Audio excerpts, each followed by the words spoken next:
Dios les bendiga, hermanos, en esta mañana. Estamos agradecidos con el Señor por este clima que tenemos. Para los que andamos un poco agripados o algo así, pues no es tan bueno. Sin embargo, damos gracias a Dios porque no todo el tiempo tenemos este clima tan agradable y precioso. Estamos en el estudio de la primera carta del apóstol Juan. Juan es considerado el apóstol. Pueden repartirlas, por favor, las hojas. Los niños y los jóvenes, por favor, pasan a sus respectivas aulas. Prejóvenes, bueno, a los que les corresponde, sí, porque siempre me están diciendo y a mí se me olvida. Bueno, este día continuamos con el estudio de la primera carta de Juan, ¿verdad? Y queremos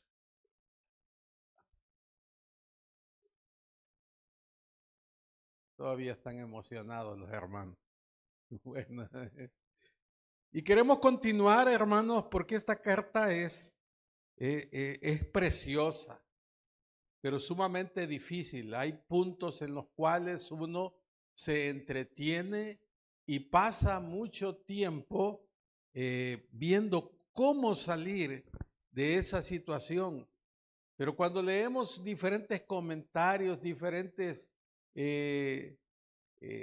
¿cómo le diría?, teólogos, sabemos que es algo tan difícil y muchas veces tan incomprensible que solamente Dios, a través de su Espíritu Santo, nos puede ayudar.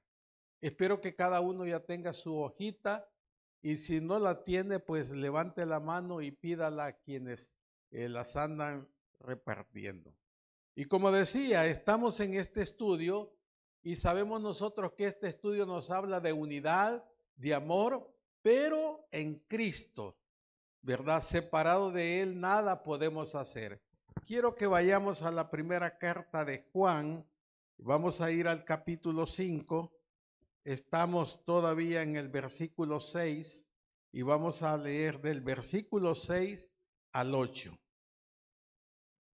Primera de Juan, capítulo 5, versículos 6 al 8. ¿Lo tienen, hermanos? Amén.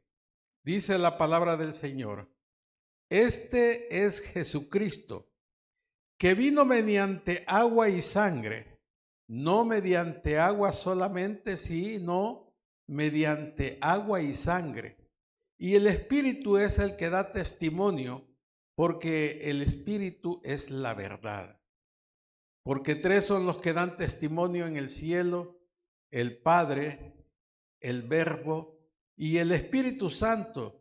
Y estos tres son uno. Y tres son los que dan testimonio en la tierra: el Espíritu, el agua y la sangre. Y estos tres concuerdan. Padre amado, te damos gracias en esta mañana por tu palabra, porque en ella, Señor, nos enseñas todo lo que tú quieres que nosotros sepamos para el peregrinaje en esta tierra, Señor.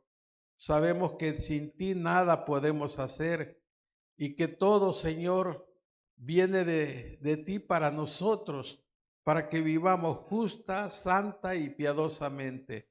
Ayúdanos, Señor, para que podamos nosotros tener el entendimiento y la claridad acerca de lo que tú nos quieres decir en esta mañana. Asimismo te suplico, Señor, que a mí tu Santo Espíritu me guíe y me ayude dándome palabras para que esas palabras sean dadas a cada uno de mis hermanos.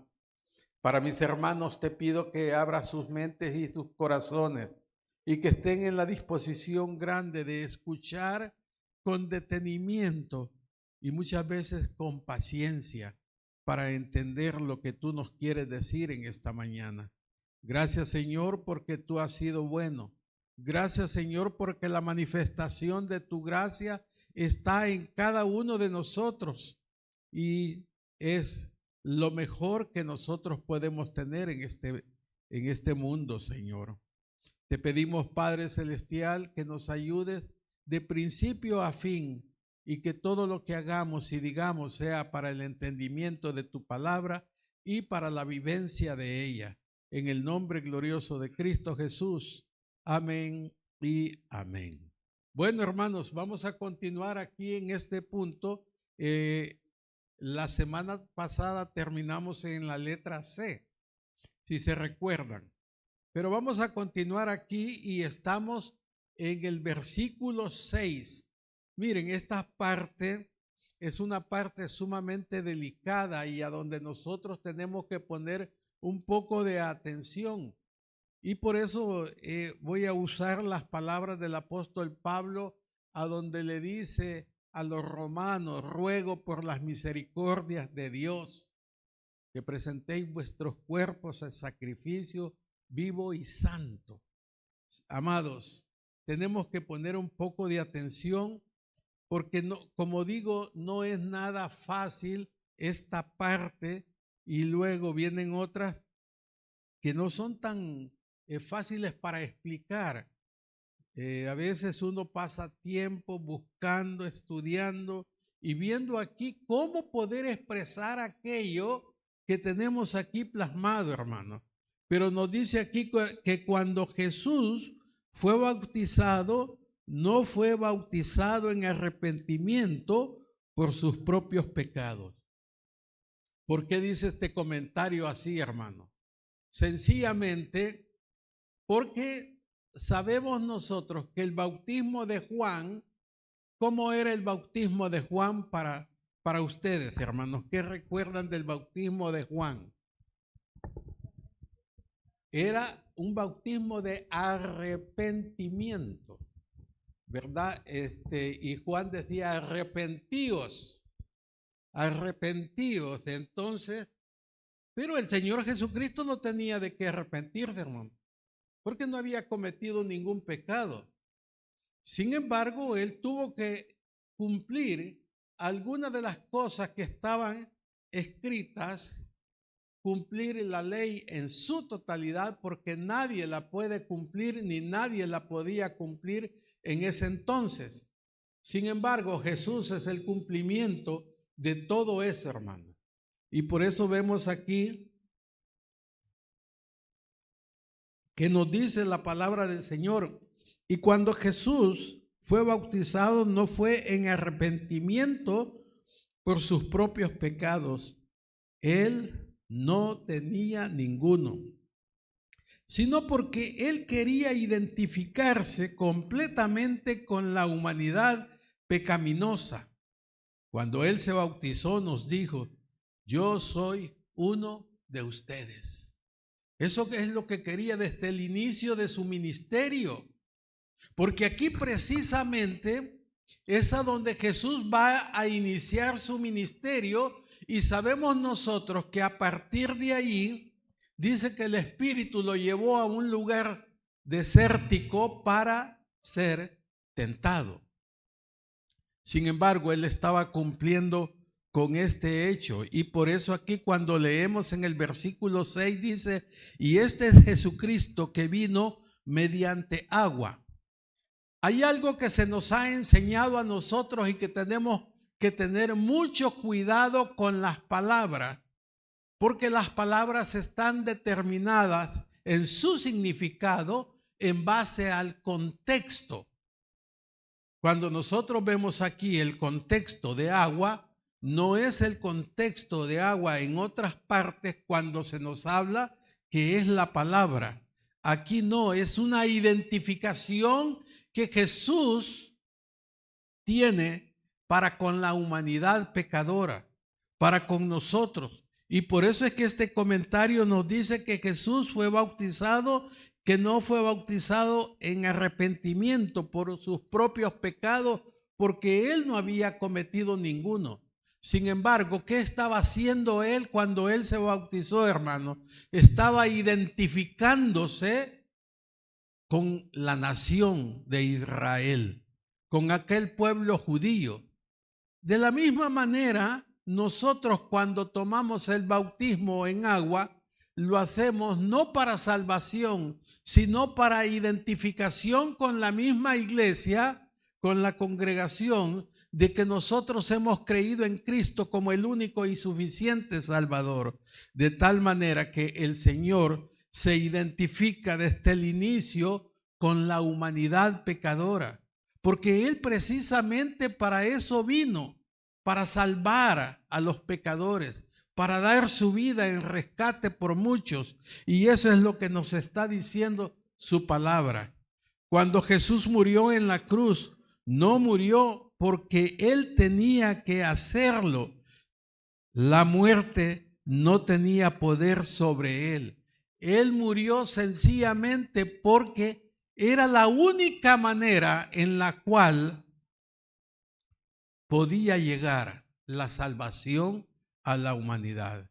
Entendemos nosotros por la palabra de Dios que dice que por un hombre entró el pecado a la humanidad, pero también por un hombre entró la salvación y la vida eterna, de tal manera que el Señor Jesucristo tenía que humanizarse. Él tuvo que venir dejando toda su gloria, su majestad y todo aquel poder que Él tenía y humanizarse y nacer como cualquiera de nosotros, sencillamente para que en su humanidad ir a la cruz y pagar por todos nuestros pecados. Sabemos nosotros que cuando Él murió, no estaba muriendo por sus pecados, sino que estaba muriendo por el pecado de toda la humanidad. Estaba muriendo por sus pecados y por los míos. Porque nosotros merecíamos ese lugar y Él sustituyó nuestras vidas para darnos a nosotros la vida eterna, de la cual debemos estar agradecidos día a día y sentirnos, hermanos, que hay algo maravilloso en nosotros. Porque muchas veces no lo entendemos, hermano. Y muchas veces sabe que vivimos vidas religiosas y nos conformamos con pequeñeces, con venir, sentarnos, nos vamos a nuestra casa, volvemos el domingo, nos sentamos, oímos, nos vamos a nuestra casa, pero nuestra relación con Dios no está en una armonía plena como debería de estar. Y cuando nosotros vemos esto, lo que podemos hacer es estar agradecidos totalmente por lo que Él ya hizo por mí, por lo que Él hizo por usted. Dice que la muerte no tenía poder sobre Él. Cuando Él estaba en uno de los juicios con Pilato, Pilato le dijo, si yo quiero, te puedo perdonar la vida. Y Jesús le dijo, tú no me la quitas. La pongo yo de mí mismo. Y si yo quiero, la pongo y la vuelvo a tomar. De tal manera que tú no puedes hacer eso que dice. Porque estaba hablando de su divinidad, de quién Él era realmente. Y nosotros debemos entender todo lo que Él hizo. Pero Él puso su vida para identificarse con la humanidad pecaminosa y salvarnos de nuestros pecados. Qué grande nuestro Señor Jesucristo con nosotros, hermanos. Qué maravilloso y qué incomprensible es cuando nosotros no ponemos de nuestra parte para poder tener comunión con Él y estar agradecidos todo el tiempo. Saber todo lo que Él hizo Él por mí y enterarme realmente quién soy yo y que no merezco nada de lo que Él ha hecho, es para estar agradecido. Pero a veces como que no lo estuviéramos, hermano. Porque a veces nosotros, ¿sabes qué hacemos? Nos cerramos y lo demostramos, porque voy a insistir en esto y me voy a morir diciéndoles a ustedes eso, que la relación que usted mantiene con los demás hermanos me demuestra a mí la relación que usted mantiene con Cristo. Esa relación vertical solamente se puede manifestar a través de cómo usted se relaciona con los demás. Y debemos estar contentos siempre porque Cristo hizo todo para nosotros. Y Él lo hizo. Y no estimó su propia vida para darla en rescate por usted y por mí. Y no la estimó como cosa a que aferrarse, sino que Él se despojó de todo para que usted y yo ahora podamos estar aquí y ser llamados. ¿Sabe cómo? Hijos de Dios. Y usted tiene en poco eso, hermano.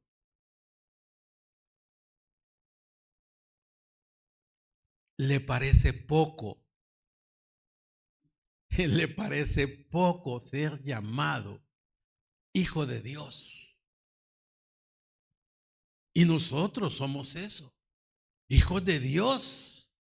Mas a todos los que le recibieron, a los que creen en su nombre, les dio la potestad de ser hechos hijos de Dios. Pero muchas veces nosotros parece que menospreciamos ese hijo de Dios, porque no nos comportamos como tales, sino nos comportamos como que si fuéramos hijos del otro.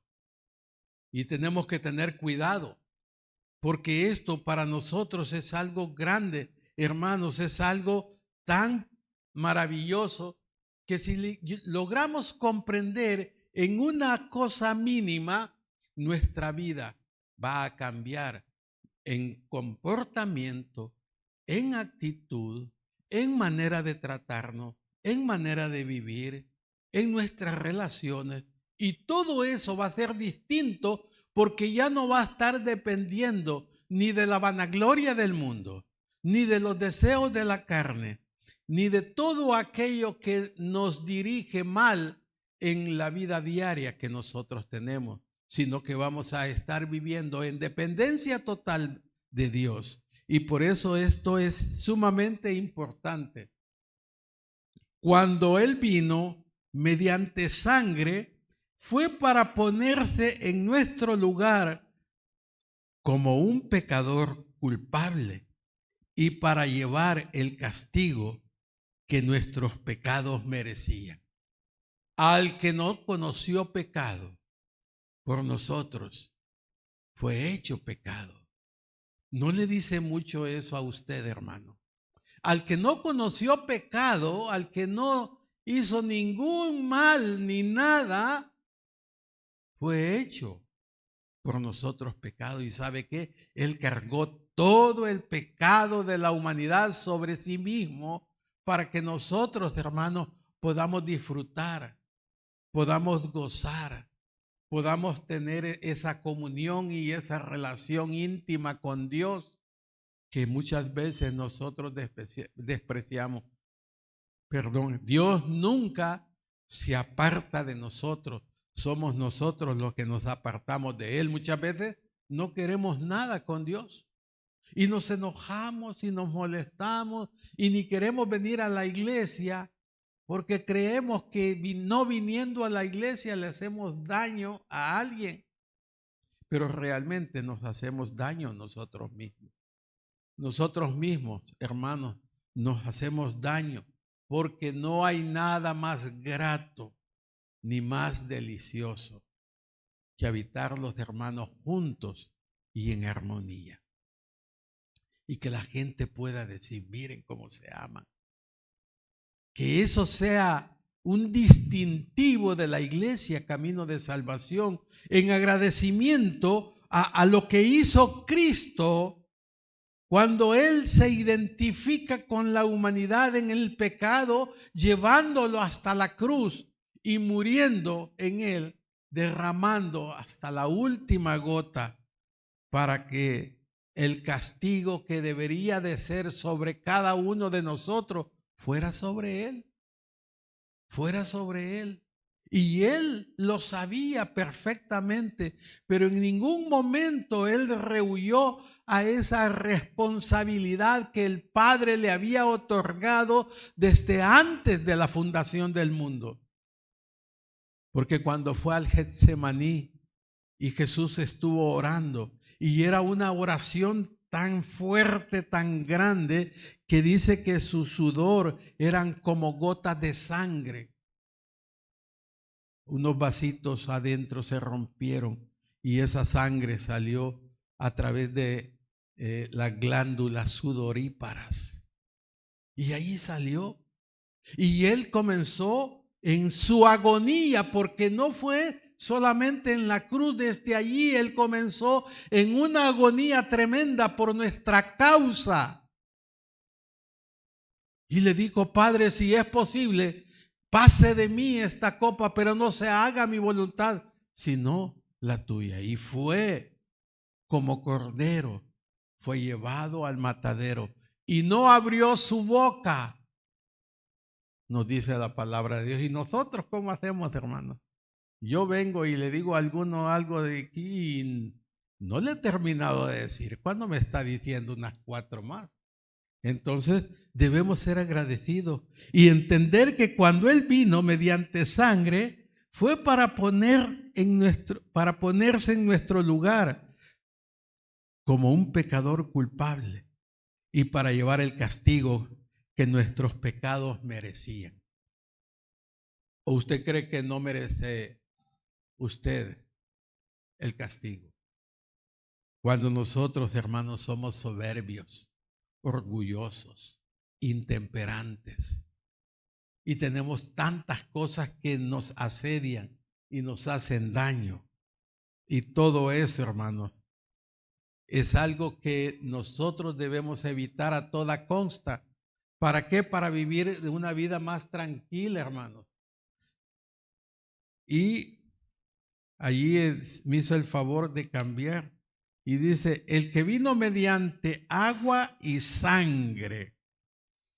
Algunos enseñaban y aún siguen enseñando que Jesús recibió el Espíritu de Cristo. ¿Sabe qué es lo que nos está diciendo aquí?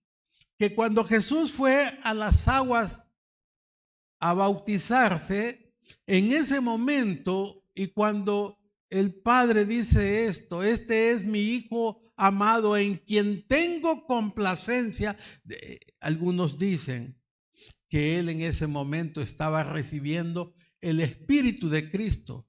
En ese momento Él estaba siendo ungido y se estaba convirtiendo en el Mesías en ese bautismo, y que el Espíritu de Cristo salió de Jesús antes de morir en la cruz, cuando Jesús dijo: Padre, en tus manos encomiendo mi espíritu.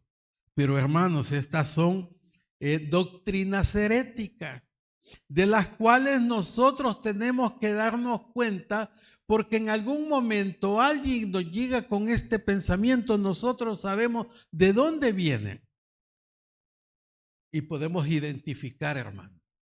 Yo les pregunto: ¿usted puede identificar cuando alguien está hablando algo que no es correcto? Y usted tiene su oído afinado y usted puede escuchar y tener: no, eso no es así. Y por eso es necesario esto, hermano. Y por eso estamos estudiando esto. Y salió de Jesús ese espíritu antes de morir en la cruz. Para ellos es impensable que Dios pudiera colgar de una cruz. No, no es posible. Si es Dios, ¿cómo va a ser Dios que vaya a una cruz y que cuelgue ahí con una maldición tremenda, considerado el hombre más maldito sobre la faz de la tierra por haber ido a esa cruz? ¿De quién era este pensamiento, hermano? Y lo hemos estado hablando en cada domingo. ¿De quién es ese pensamiento? De esa manera, no. Todo eso que dicen, no, ¿cómo era posible? Dios no puede ir a una cruz y morir de esa manera. Hermanos, el apóstol Juan, y lo voy a decir por enésima vez, estaba contrarrestando un pensamiento gnóstico, porque ellos estaban pensando de que Jesucristo era como una especie de fantasma que no podía haberse humanizado y ser tratado de esa manera, porque Dios no puede morir así. Sin embargo, el Dios que nosotros tenemos, hermano, se compadeció de nosotros y fue tentado en todo. Y puede entender la situación suya en esta mañana porque Él la vivió. Y lo he dicho en muchas ocasiones, hermano, si a usted le tratan mal y usted se siente menospreciado y se siente todo agobiado y todo, a Jesús lo hicieron. Con Él lo hicieron.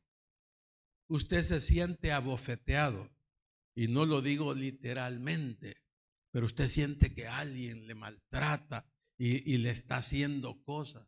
Con Jesús lo hicieron. Pero a veces el problema es que nosotros nos menospreciamos a nosotros mismos cuando no debe ser así, hermano. ¿Y quiénes somos? Somos hijos del Rey. Y me fascina decir esto, y lo he dicho, hoy ya se acostumbraron un poco y ya no les causa tanta risa cuando les digo yo que soy príncipe. Sencillamente porque soy hijo del Rey. Si ustedes no son hijos del Rey, de reyes y señores de señores, pues no lo son. Y lo siento por ustedes, pero yo sí. Soy hijo de Dios. Y podría decir alguien, semejante pícaro, miren y cómo es. Y dice que es hijo de Dios. Es la verdad. Porque me dice la Biblia, y yo creo la palabra de Dios y la creo al pie de la letra. Y eso nos ayuda a nosotros a entender, hermanos, por qué causa el Señor Jesucristo se humanizó y fue a la cruz para pagar por el pecado de toda la humanidad. Dice que el Espíritu es el que da testimonio, porque el Espíritu es, ¿qué cosa, hermano? La verdad. El Espíritu Santo también da testimonio de la verdad, de la verdadera persona de Jesús. Así como Jesús lo prometió, Él dará testimonio acerca de mí. Él me glorificará porque tomará de lo mío y os lo hará saber. Eso está en Juan 15, 26 y 16, 14. El Espíritu Santo nunca va a ser su enfoque a sí mismo. El Espíritu Santo, hermanos, nos va siempre a llevar a Cristo. Porque miren lo que dice aquí, que Él me glorificará porque tomará de lo mío y os lo hará saber. ¿Quién nos comunica las cosas que son de Dios? ¿Quién nos enseña las cosas propias de Dios? Solamente el Espíritu Santo. El Espíritu Santo, que es el Maestro por excelencia, nos muestra, y cuando nosotros nos encontramos en la lectura de la palabra de Dios, nosotros podemos ver y entender el mensaje constante del Espíritu Santo para nosotros es: aquí está Jesús. Y esta mañana está en medio de nosotros, hermanos. Si su palabra nos dice, a donde estén dos o más reunidos, congregados en mi nombre, allí estoy yo. ¿Cuántos de ustedes creen que está en esta mañana en medio de nosotros? ¿Le vemos? No. Pero podemos estar seguros de que Él está aquí, hermano. Sí. Y si Él está aquí, ¿cómo debemos nosotros sentirnos? Agradecidos, hermanos, porque Dios ha sido bueno. Miren, un sacerdote siempre era ordenado por medio de sangre sacrificada, agua limpia y aceite que representa la unción. ¿Se acuerdan ustedes, hermanos, cuáles son los tres oficios de Jesús, de Cristo? ¿Cuáles son esos tres oficios? ¿Cuáles? Sacerdote uno, profeta y rey. Esos son los tres oficios. Y para eso era necesario, hermanos, que él viniera y fuera, oigan bien, ungido. Porque eso es lo que hacían con los sacerdotes. Los bañaban, los limpiaban. Después de eso, vertían sobre ellos el aceite de la unción. Leemos en alguna ocasión ese aceite que baja por la barba de Aarón. ¿Se recuerdan ustedes, mis hermanos? ¿Ah? Está en uno de los salmos, ¿sí o no? Entonces, y en tercer lugar, se mataba un toro y con esa sangre le ponían. Y aquí nos está hablando acerca de eso. Entonces, uno de las cosas que Jesús tenía, que él era rey, sacerdote y profeta.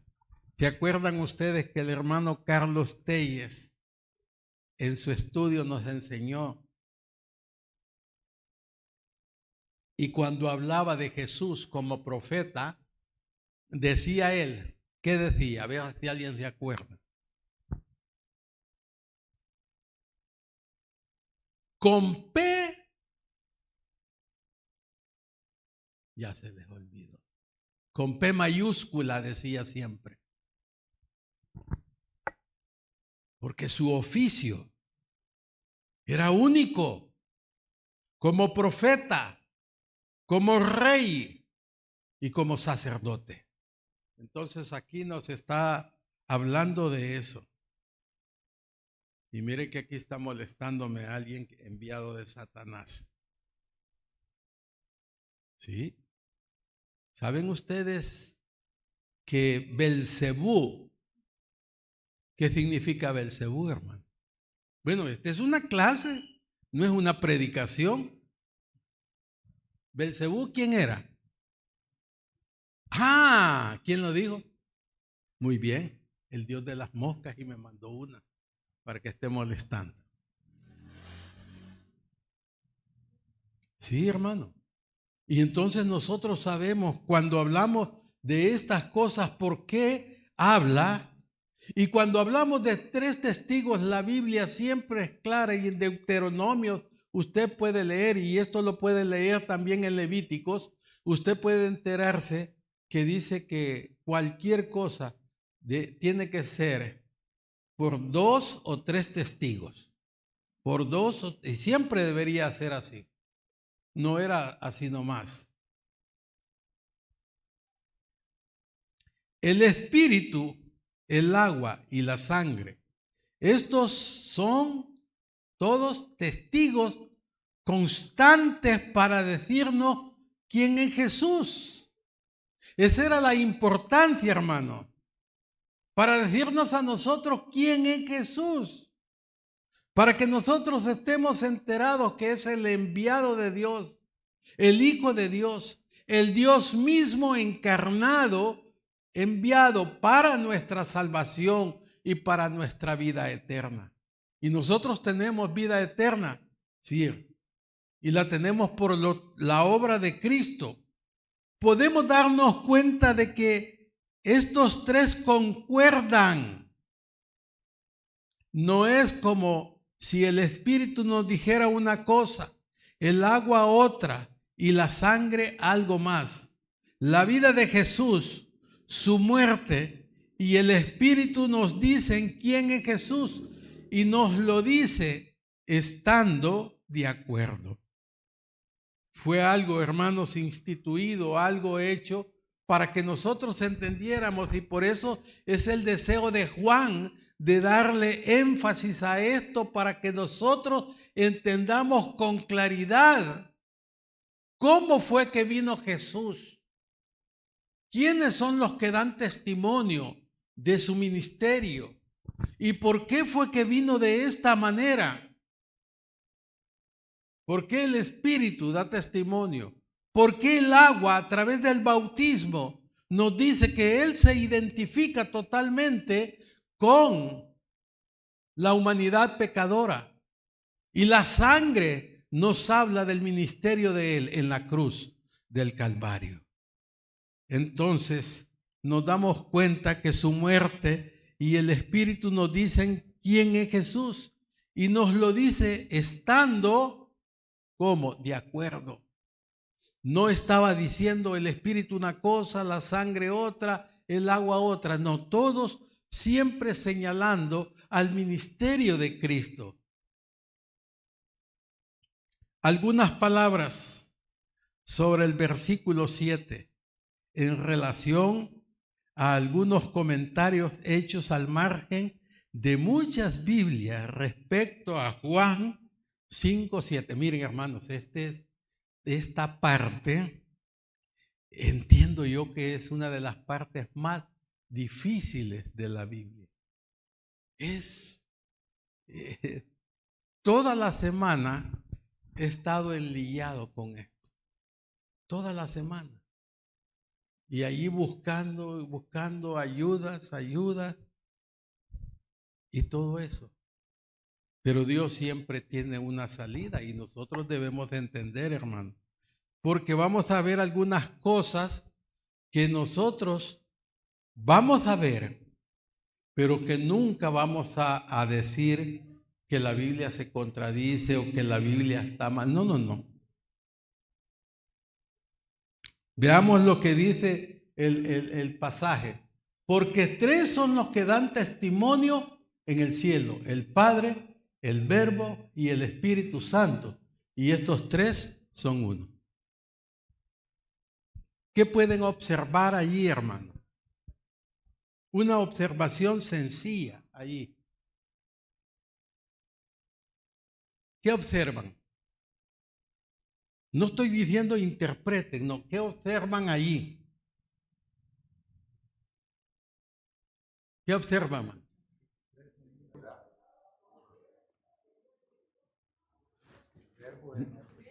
No, yo estoy diciendo allí. Hay una y otra en negro. Sencillo, ¿sí o no? Ahora yo voy a explicar eso, hermano. Y lo vamos a ver más adelante, pero se lo adelanto un poco. En muchas versiones de la Biblia solo se encuentra así, porque tres son los que dan testimonio hasta allí. Lo demás, a alguien queriéndonos explicar un poquito más lo agregó. Y por eso es que le digo yo que es una parte tan difícil que he estado en una lucha tremenda. Y le he pedido a Dios el poderme dar a entender con ustedes, amados. Si alguno tiene el programa Eastward, la espada del Señor, allí hay una gran cantidad de Biblia. Vaya y busque este versículo. No va a encontrar en toda la Biblia esto así. Les pongo otro. Lo vamos a ir a buscar. Romanos capítulo 8. Por favor.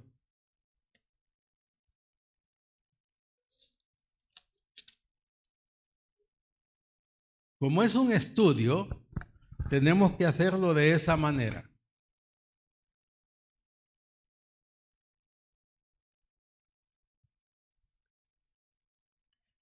Amén. Yo quiero que todos lo tengan. Romanos capítulo 8 dice: ahora pues, ninguna condenación hay para los que están en Cristo Jesús. No, allí me detengo, hermano. porque en realidad el versículo hasta allí llega.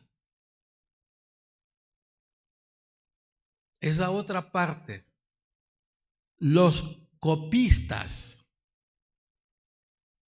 o los que tradujeron esto, le agregaron lo demás. ¿Están conmigo, hermano? Solo dice, ahora pues ninguna condenación hay para los que están en Cristo Jesús. Hasta allí. Lo demás no. ¿Y sabe por qué? Esta otra parte está por aquí, por el versículo 6 o 7. Pero si decimos, los que no andan conforme a la carne, sino conforme al Espíritu, parece que hay una contradicción. Y debemos tener cuidado. Si nosotros somos estudiosos de la palabra, debemos fijarnos y profundizar bien. Y no podemos desestimar nada de la Biblia. Sin embargo, son problemas de traducción, son problemas de los copistas, son problemas de aquellos que agregaron a esto, hermano. Es el mismo problema que tenemos con este versículo. Espero en Dios no dejarlos confundidos, hermano. No es mi deseo ese, sino mi deseo es que aprendamos. ¿Saben qué hubiera sido fácil para mí? Como muchos hacen ahí, saltarnos ese pasaje, solo mencionarlo y ya estuvo. Y salgo del atolladero. Pero muchos vamos a ver algunas de estas cosas.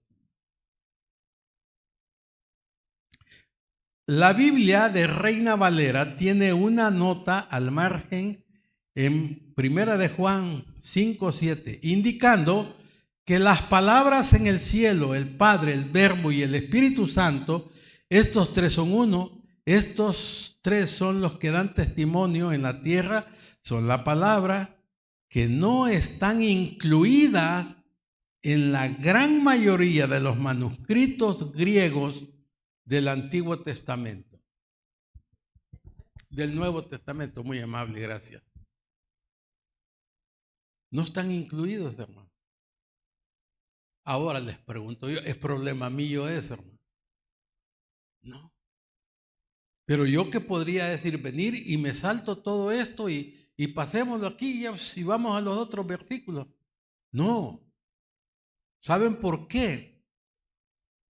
Porque van a venir otros que conocen estos argumentos y si usted no conoce esto, ligero lo van a entuturutar y usted se va a quedar. No, pero como usted ya conoce, sí, ya sé.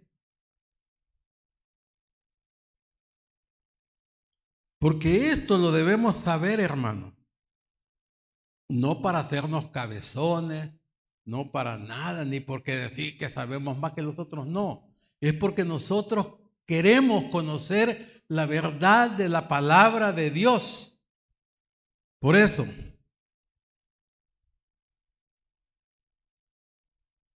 miren, las palabras en cuestión no son incluidas en el manuscrito griego, sino hasta el siglo XIV, a excepción de unos manuscritos en el siglo XII y otros en el siglo XIII, en los cuales se añadieron al margen por otras manos.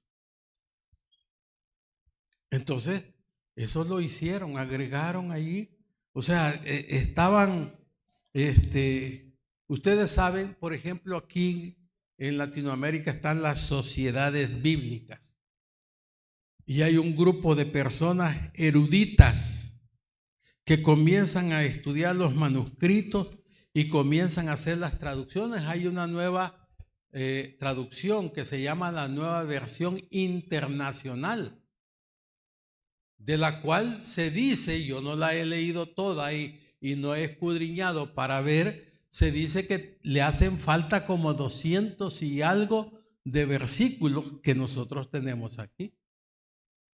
Pero que estos eruditos han ido quitando.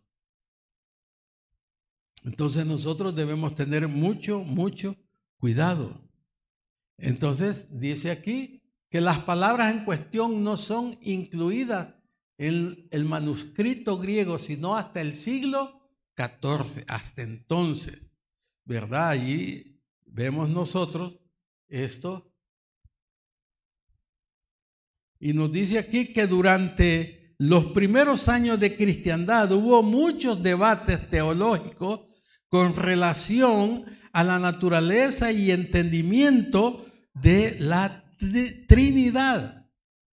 Y yo traigo unos datos aquí que se los voy a leer nada más, hermano.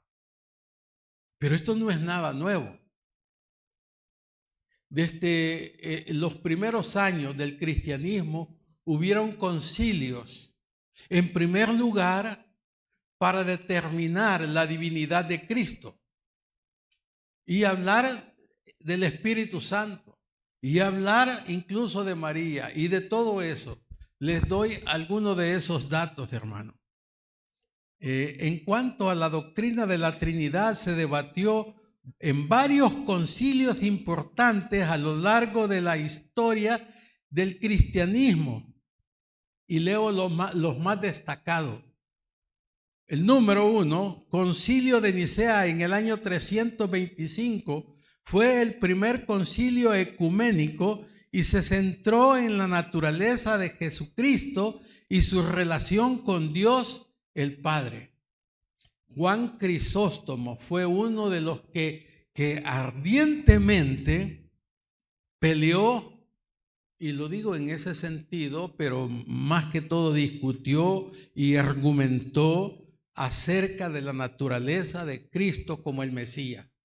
Y entonces nos dice que se estableció que Jesús es de la misma sustancia que el Padre, porque ya habían problemas, hermano, y los problemas que habían en aquel tiempo existen en la actualidad.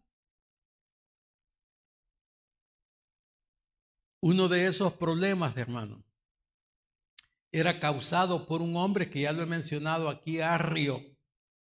Y Arrio decía que Jesús no era de la misma sustancia del Padre, era algo diferente.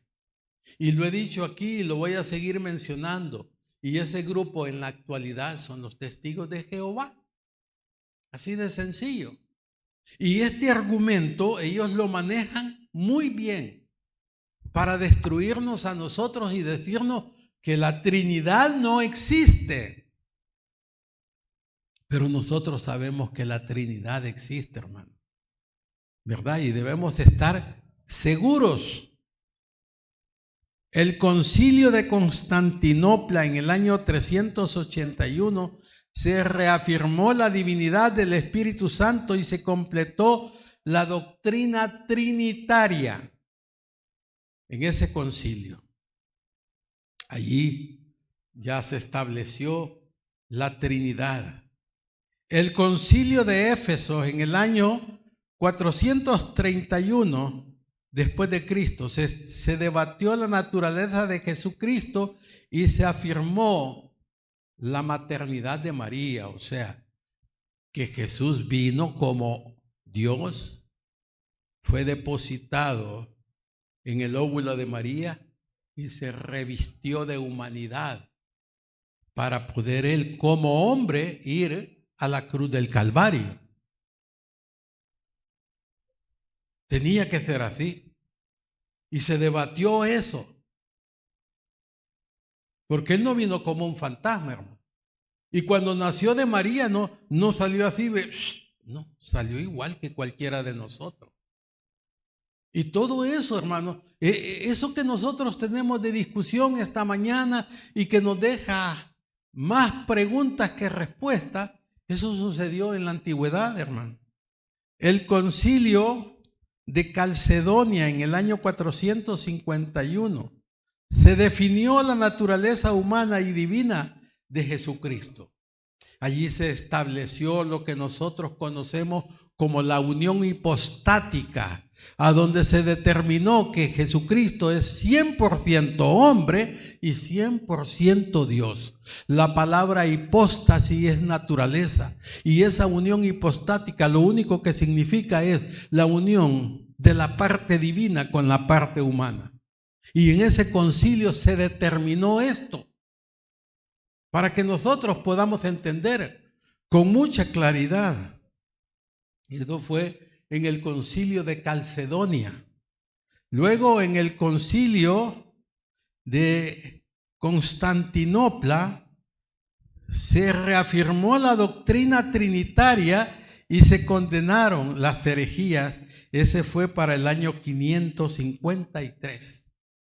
¿Verdad? Se reunían. Y miren, eso es lo precioso de nuestra Biblia, que hay evidencias internas que son sacadas de aquí, pero hay evidencias externas como de las que estamos hablando esta mañana y que reafirman lo sobrenatural de las Escrituras. Y el concilio de Constantinopla, el tercero, se debatió la naturaleza de Jesucristo y se afirmó la existencia de dos voluntades en Él: la voluntad divina y la voluntad humana. Entonces, esto nada más, hermanos, es como para una información. Esto usted lo puede tomar, lo puede dejar, y si alguno quiere alguna copia de esto, yo con todo gusto se la doy, solo para que la tenga como información. No es para otra cosa, hermano. Esto no va a estar discutiendo con alguien. Entonces, dice aquí que durante los primeros años de cristiandad hubo muchos debates teológicos con relación a la naturaleza y entendimiento de la Trinidad. Miren, bien seguidos todos estos concilios. Y esto es poco, porque hubieron muchos más para determinar todo esto. En todos esos debates nadie nunca citó estas palabras de primera de Juan 5:7. Ese versículo 7 nunca fue citado, hermano. Si fueron originalmente escritas por Juan, parece muy extraño que ningún cristiano de esos tiempos lo hubiera citado. Se ve un poco extraño, pero no fue citado. Porque usted después puede buscar uno de estos concilios y buscar en su totalidad qué fue lo que determinaron y qué fue lo que dijeron ahí. Pero, es más, aunque ninguno de los antiguos cristianos citó este versículo, varios de ellos sí citaron el versículo 6, el versículo 8. Ahora, ¿por qué saltarse el versículo 7? Especialmente si es una gran declaración sobre la Trinidad.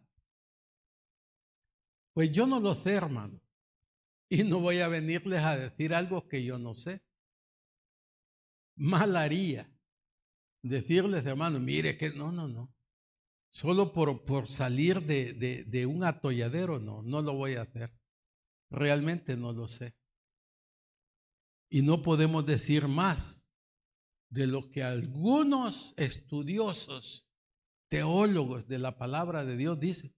Y estaba viendo, por ejemplo, el comentario de Moody. Si alguno lo tiene, va a ver que Moody tampoco dice nada. Y yo no soy mejor que Moody. No soy mejor que esos grandes eruditos de la palabra, ¿no? Y no dicen nada tampoco. Sin embargo, ahí está escrito. Y no lo podemos quitar, hermano. Pero ya que el texto griego del Nuevo Testamento, que Erasmo, y aquí pongan cuidado, Erasmo de Rotterdam fue uno de los primeros que tradujo del griego y del latín lo que es la Biblia. Y entonces él lo que primero tradujo fue lo que nosotros conocemos como el Nuevo Testamento. En aquel tiempo le llamaban la Remonstran, lo que significa la protesta. Y de aquí muchos tomaron, incluyendo lo que vamos a ver. Cuando Erasmo de Rotterdam publicó, llegó a ser uno de los textos griegos utilizados para hacer la versión Reina Valera de la Biblia. Estas palabras añadidas llegaron a formar parte de esta versión. ¿Y de dónde tomó Erasmo de Rotterdam? Bueno, de la Vulgata de San Jerónimo. De ahí la tomó. Y la Vulgata de San Jerónimo, luego en nuestro idioma fue la traducción de Torres Amat. Y ahí la podemos ver. Es una Biblia católica. Pero sin embargo, algunas Biblias católicas no tienen agregado esta parte. Si usted ve la Nácar Colunga o la de Jerusalén, no la tienen. Y otras versiones por ahí. No la tienen. ¿Y nosotros qué podemos hacer? Nada, solamente es una información. Pero no vamos a saltarnos tampoco esto, porque usted no va a usar este versículo para discutir, digamos, con un testigo de Jehová y decirle, mira, aquí está. No, porque ellos conocen perfectamente bien esto. Y entonces, si usted no está bien afirmado, lo van a sacar. Y usted dice, no, vámonos más adelante, mejor.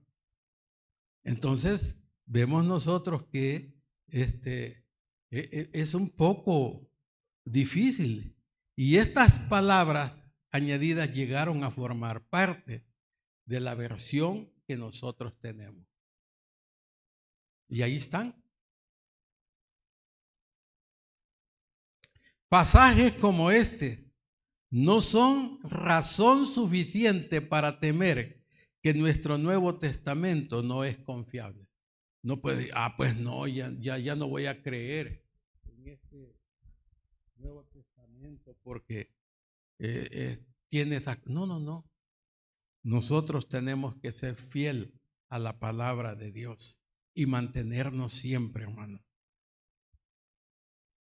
Además, cuando un pasaje como este es insertado, o sea, puesto, la evidencia textual de los manuscritos lo hacen sobresalir. Esto nos da seguridad, no incertidumbre. Nosotros estamos seguros de que esta es la palabra de Dios.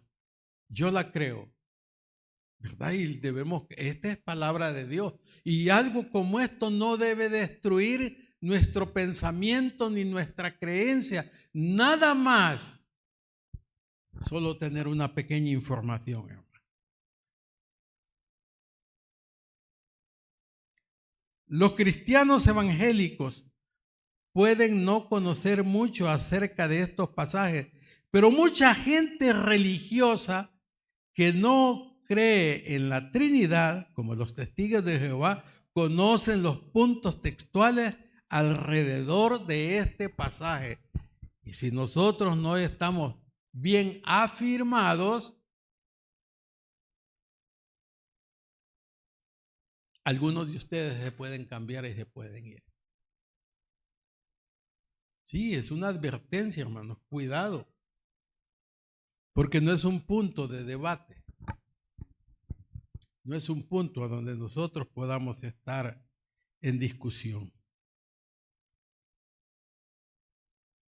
Por lo tanto, si tú mencionas este versículo para apoyar tu posición, ellos te mostrarán cómo este pasaje no pertenece a la Biblia. Esto pudiera ocasionar que pienses, tal vez la Trinidad no existe, tal vez Jesús no es Dios, tal vez solo una invención de la gente que intenta cambiar la Biblia. Esto podría ser perjudicial o perjudicar grandemente su pensamiento, hermano. Debemos tener claridad con esto. Y esto es una información, hermano, para que nosotros tengamos un poco de claridad con respecto a este versículo. Ya vamos a ir terminando. Por lo tanto, un pasaje como este nos advierte que con relación a estos asuntos, Dios no necesita nuestra ayuda. El Nuevo Testamento está bien tal como Dios lo ha inspirado. No necesita nuestras mejoras, aunque la enseñanza de estas palabras añadidas es veraz. No deberían estar aquí porque no debemos aumentar palabras propias a la Biblia, declaradas o declarar que son palabras de Dios. Realmente la Trinidad existe, hermano, pero no es necesariamente para que esté en este pasaje. Pero sí el Padre, el Hijo y el Espíritu Santo. Es innegable. ¿Pero por qué está ahí? Entonces, veamos lo último en esta mañana. Dice, el texto de Primera de Juan 7:8 debería leer con mayor precisión porque son tres los que dan testimonio: el espíritu, el agua y la sangre. Y estos tres concuerdan. Así debería de ser, ¿verdad? Entonces, hermanos, por aquí nos quedamos. Ya no vamos a seguir con este temita. Vamos y Dios, que me perdone si dije algo indebido, porque mi deseo nada más es hacer de esto un verdadero estudio, hermano, que no sea algo superficial o solamente pasar. Y aquí me encontré con este pasaje, hermano Víctor, ¿y cómo hago? A usted sálteselo. ¿Y usted qué dice, hermano? Sí, páselo.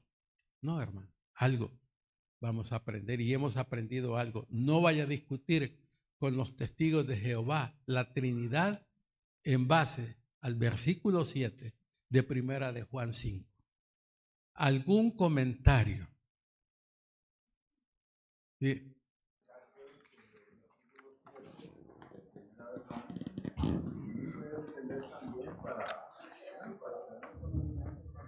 Sobre el versículo 1:26 de Génesis, donde dice hagamos, no dice algo. Sí, hagamos. Sí, sí, sí. Entonces está hablando de la Trinidad misma, como también Juan Exacto. 1, al principio. Era el verbo y el verbo era con Dios y el verbo era Dios. Sí. Oiga, es parte de eso mismo de la Trinidad que estoy enseñando en Primera de Juan 5:7. Sí. Vaya, nosotros lo sabemos y muy bien dicho. Pero si usted va a discutir o a ver este punto con alguien que ha estudiado y le va a decir, mire, esto no está. Allí es una verdad. Para creerla, no para decir. Amén. Amén. No, y así es. Realmente así es, porque el problema es, digo yo, cuando alguien de esta gente se acerca a usted, yo no les permito ya, hermano. Yo en primer lugar les digo, soy cristiano. Y si quiere oremos antes de iniciar una plática y allí se van. Yo no les permito mayor cosa. Porque no tenemos nada en común, hermano. Se van. Sí. Sí. Bueno, ¿algo más? En este punto, ellos tienen madera. Sí. Lo digo yo porque nosotros estudiamos con ellos. Ah, sí, usted estuvo. Sí. Sí. Ellos tienen madera. Sí. Al no haber estudiado antes, lo echan a la bolsa. Sí. Sí. Sí. Entonces, lo mejor es no recibirlo. Sí. No recibir. Es correcto. Sí. Y esto como una información nada más. Bueno, por aquí nos quedamos. Vamos a continuar la próxima semana ya con los versículos de 9 en adelante, ¿verdad? Ya respirando un poco más tranquilo. Nos ponemos de pie. Vamos a ponernos de pie y vamos a orar para quedar despedidos.